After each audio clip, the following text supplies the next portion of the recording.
ये बिल्कुल जेएमएम की गुंडागर्दी और मैं कह सकता हूँ कि सरकार ने गुंडों को पाल रखा है। आखिरकार हेमंत सोरेन साहब का मुख्यमंत्री महोदय का पुतला आखिर आप लोग जला क्यों रहे हैं? इसका कारण क्या है सर?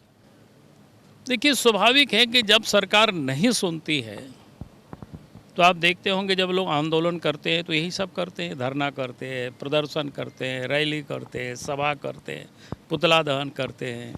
तो यही सब होता है लोकतंत्र में। सर, हेमंत सोरेन ने तो सुना जो स्टूडेंट प्रोटेस्ट कर रहे थे, उसके बाद मुख्यमंत्री महोदय ने तो नियुक्तियों को, नौकरियों को रद्द कर दिया। ये मामला तो अब कोर्ट में चला गया, कोर्ट ने स्टे लगा दिया, तो इसमें मुख्यमंत्री हेमंत सोरेन का पुतला कहाँ से दहन होता है?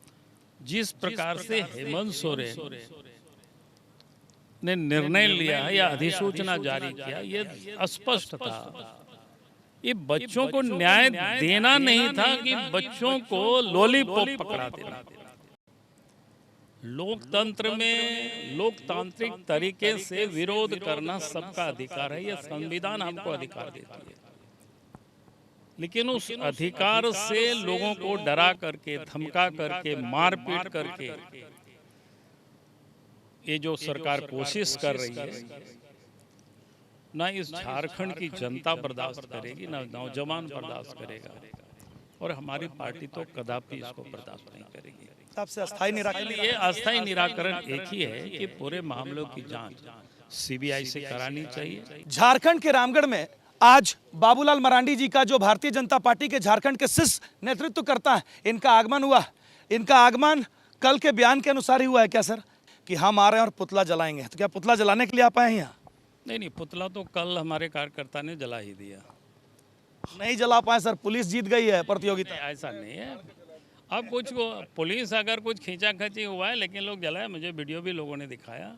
और मैंने उस समय कहा था जब हम गिरिडीह में थे और झारखंड मुक्ति मोर्चा के एक नेता का बयान मैंने देखा कि उन्होंने कहा कि कोई भी यहाँ हेमंत सोरेन का पुतला दहन करेंगे, पटक पटक करके मारेंगे। तब मैं कल संभवतः रांची में ही किसी प्रेस वाले हमसे बात कर रहे थे, उसी क्रम में मैंने ये बात कहा था। हालांकि मैंने जिलाध्यक्ष से दिन में ही मैंने टेलीफोन से पूछा था इनसे। तो ये लोग यहाँ पर जब दुर्घटना हुई थी वहाँ धरना पर थे, तो इनको मैंने साफ साफ बता दिया था। हमने कहा कि अगर आज पुतला दहन रामगढ़ में नहीं होगा तो मैं कल जब हजारीबाग से लौटूंगा तो फिर मैं पुतला अपने हाथों से उस आग लगाऊंगा और देखेंगे कौन पटक पटक के मारता है। तो इन लोगों ने कहा कि नहीं, आपकी ज़रूरत नहीं पड़ेगी, हम सब लोग खुद सक्षम है। और वास्तव में रामगढ़ ज़िला पूरी तरह से सक्षम है। मैं रामगढ़ ज़िला को जानता हूँ, क्योंकि यहाँ से भी हम विधायक रहे जब हम मुख्यमंत्री थे उस समय। तो कल इन लोगों ने उस काम को पूरा किया। हमें उस अवसर जिला के कार्यकर्ता ने हमको नहीं दिया। लोगों ने कहा कि आपकी ज़रूरत नहीं है सर, उनकी चुनौती को स्वीकार करने के लिए हम लोग ही पर्याप्त हैं। सर, जो बच्चे देश के भाग्य विधाता होते हैं, उनको जिनको पढ़ाई करना था, वो आज सड़क पर उतरकर बड़े लंबे टाइम से प्रोटेस्ट कर रहे हैं। नेता राजनीति के जगह सड़क पर उतरकर आपस में एकदम दंगल मैदान बनाए हुए हैं, प्रोटेस्ट कर रहे हैं, पुतला जला रहे हैं। उस बीच में ये लाठी डंडे वाली जो तस्वीर आती है, जो झारखंड मुक्ति मोर्चा के लोगों के द्वारा डंडे से पटक पटक कर मारने की जो बात की जाती है, और गिरिडीह में पुतला जलाने गए लोगों के साथ में उस तरह की भी गई हरकत, उसको कैसे देखते हैं सर आप? देखिए, मैं ये समझता हूँ कि ये बिल्कुल जेएमएम की गुंडागर्दी और मैं कह सकता हूँ कि सरकार ने गुंडों को पाल रखा है। लोकतंत्र में लोकतांत्रिक तरीके से विरोध करना सबका अधिकार है, यह संविधान हमको अधिकार देती है। लेकिन उस अधिकार से लोगों को डरा करके, धमका करके, मारपीट करके ये जो सरकार कोशिश कर रही है, ना इस झारखंड की जनता बर्दाश्त करेगी, ना नौजवान बर्दाश्त करेगा, और हमारी पार्टी तो कदापि इसको बर्दाश्त नहीं करेगी। और इसलिए मैंने कल भी कहा है और आज भी मैं कह रहा हूँ, जिन लोगों ने लाठी लेकर के निकला है और इस आंदोलन को समाप्त करने की कोशिश की है, जो गुंडागर्दी की है, चाहे रामगढ़ में हो या गिरिडीह में हो या रांची में हो या हजारीबाग में हो, उन सारे गुंडों के ऊपर सरकार को एफआईआर करना चाहिए और उन लोगों की गिरफ्तारी होनी चाहिए। आखिरकार हेमंत सोरेन साहब का, मुख्यमंत्री महोदय का पुतला आखिर आप लोग जला क्यों रहे हैं? इसका कारण क्या है? देखिए, स्वाभाविक है कि जब सरकार नहीं सुनती है तो आप देखते होंगे जब लोग आंदोलन करते हैं तो यही सब करते हैं, धरना करते हैं, प्रदर्शन करते हैं, रैली करते हैं, सभा करते हैं, पुतला दहन करते हैं, तो यही सब होता है लोकतंत्र में। सर, हेमंत सोरेन ने तो सुना, जो स्टूडेंट प्रोटेस्ट कर रहे थे, उसके बाद मुख्यमंत्री महोदय ने तो नियुक्तियों को, नौकरियों को रद्द कर दिया। ये मामला तो अब कोर्ट में चला गया, कोर्ट ने स्टे लगा दिया, तो इसमें मुख्यमंत्री हेमंत सोरेन का पुतला कहाँ से दहन होता है? देखिए, पहली बात तो क्या है कि आपने देखा होगा कि बच्चे क्या मांग कर रहे थे, सीबीआई की जांच।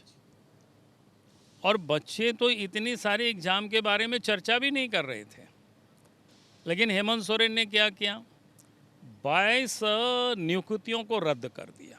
22, थोड़ा मोड़ा नहीं, 22। और 6 नियुक्ति का जो एग्ज़ाम था उसको इन्होंने स्थगित कर दिया। और 2010 से लेकर के 22 तक की जो नियुक्तियां हुई है उसको इन्होंने सीआईडी के जांच में, दायरे में रखा।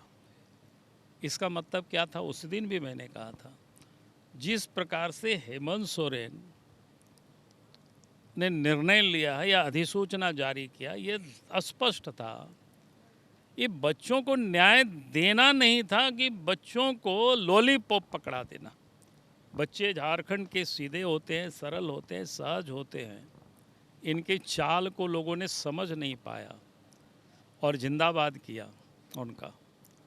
और मैंने उस दिन भी कहा था, अगर पेपर का कोई क्या कहते हैं, न्यूज़ का कहीं भी आप देखेंगे, अगर उस दिन किसी ने मुझसे जो भी लिया होगा, मैंने उस दिन भी कहा था और ट्वीट में भी मैंने कहा था कि भाई ये तो कोई भी कोर्ट जाएगा तो तुरंत कोर्ट स्टे कर देगी। और फिर हुआ भी वही। आप जैसे आप कह रहे हैं ना, आप सरकार क्या कह रही है कि भाई आप तो कोर्ट में, हमने तो कर दिया था। ये तो बहुत आसान है इस प्रकार की बोलना। भाई आप जिन लोगों ने गड़बड़ किया है, आप मानते हैं ये गड़बड़ हुआ, अगर आपकी एजेंसी इतना सक्षम होती तो कब के जांच पूरा हो गया होता, लेकिन वो लोग भी पर्दा डाल रहे हैं। आपके हिसाब से अस्थायी निराकरण? इसलिए अस्थायी निराकरण एक ही है कि पूरे मामलों की जांच सीबीआई से करानी चाहिए और फर्स्ट ट्रैक कोर्ट गठित करनी चाहिए। हाई कोर्ट के देख रेख में, मॉनिटरिंग में, यानी सीबीआई जांच होनी। आगे की आपकी रणनीति क्या है? स्टूडेंट का प्रोटेस्ट तो अभी भी चल ही रहा है, आगे आप सर उनके साथ कैसे हैं और आगे आपका रणनीति क्या नहीं, है? हमने बार बार कहा है कि भारतीय जनता पार्टी कोई भी इस प्रकार के आंदोलन जहां पर अपनी हक के लिए लोग लड़ाई लड़ रहे हैं, उन बच्चों के साथ हमारी पार्टी पूरी तरह से खड़ी है। सर, पीटे हैं, बड़ा दर्द हुआ है लड़कों को और मनोबल भी उनका टूटा है सर, कैसे उनके साथ में आप? और कल सुभाष चौक पे भी सर वो जो मामले आई, तो उसको लेकर आप कैसे आश्वस्त करना चाहेंगे स्टूडेंट्स वगैरह को, या जो प्रोटेस्ट कर रहे हैं लोग उनको? देखिए, हमने बार बार कहा है और आज भी मैं कह रहा हूँ, आपके माध्यम से भी मैं कह रहा हूँ, नौजवानों को डरनी नहीं चाहिए। सरकार से हमने आग्रह किया है कि जिन लोगों के ऊपर आपने केस किया है, केस को समाप्त करें और सीबीआई जांच कराएं, और नहीं तो यह आंदोलन, लाठी गोली से आंदोलन कभी भी दाबता नहीं है, बल्कि चिंगारी और भड़कता है। पूर्व का जितनी भी आंदोलन देख लीजिए, छात्र और नौजवानों का कभी दबा नहीं है। चोटें होती है, इसको नौजवान बर्दाश्त कर लेते हैं। जब तक सीबीआई जांच नहीं होगा तब तक ये चलता है, आंदोलन बिल्कुल चलता रहेगा। तो बिल्कुल ये बाबूलाल मरांडी जी हमारे साथ मौजूद थे, जो आज रामगढ़ की धरती पर पहुंचे थे, जिन्होंने साफ स्पष्ट तौर पर कह दिया है कि जब तक छात्रों के आंदोलन की जो मांग है कि सीबीआई जांच हो, जेपीएससी, जेएसएससी का जो धांधली वाला जो मामला है, जो कथित अनियमितता की जो बात आई है, उसमें जब तक सीबीआई जांच नहीं होती है तब तक ये छात्रों के प्रोटेस्ट के साथ इसी प्रकार से बने रहेंगे। आपके बच्चों के सर्वांगीण विकास के लिए पिछले 34 वर्षों से कृत संकल्पित श्री कृष्ण विद्या मंदिर, विकास नगर, गौशाला के समीप, जहां नर्सरी से 12वीं कक्षा तक सीबीएसई पैटर्न पर पढ़ाई कराई जाती है। श्री कृष्ण विद्या मंदिर में योग्य एवं अनुभवी शिक्षक शिक्षिकाओं की देखरेख में आधुनिक शिक्षण सहायक, स्मार्ट क्लासेस व डिजिटल पैनल के द्वारा पढ़ाई कराई जाती है। विद्यालय में हाईटेक विज्ञान प्रयोगशाला, कंप्यूटर लैब, मैथ लैब, समृद्ध लाइब्रेरी के साथ साथ खेल कूद, नृत्य, संगीत आदि की समुचित व्यवस्था उपलब्ध है। साथ ही आपके बच्चों को घर से सुरक्षित लाने और ले जाने के लिए बस फैसिलिटी की भी सुविधा उपलब्ध है। ध्यान दें, विद्यालय में नामांकन जारी है। वही कक्षा नर्सरी से 5वीं तक नामांकन निःशुल्क हो रहा है। तो आप अपने बच्चों का नामांकन शीघ्र कराएं व उनका भविष्य उज्जवल बनाएं। नामांकन के लिए संपर्क करें श्री कृष्ण विद्या मंदिर, विकास नगर, गौशाला के समीप, रामगढ़ कैंट, रामगढ़।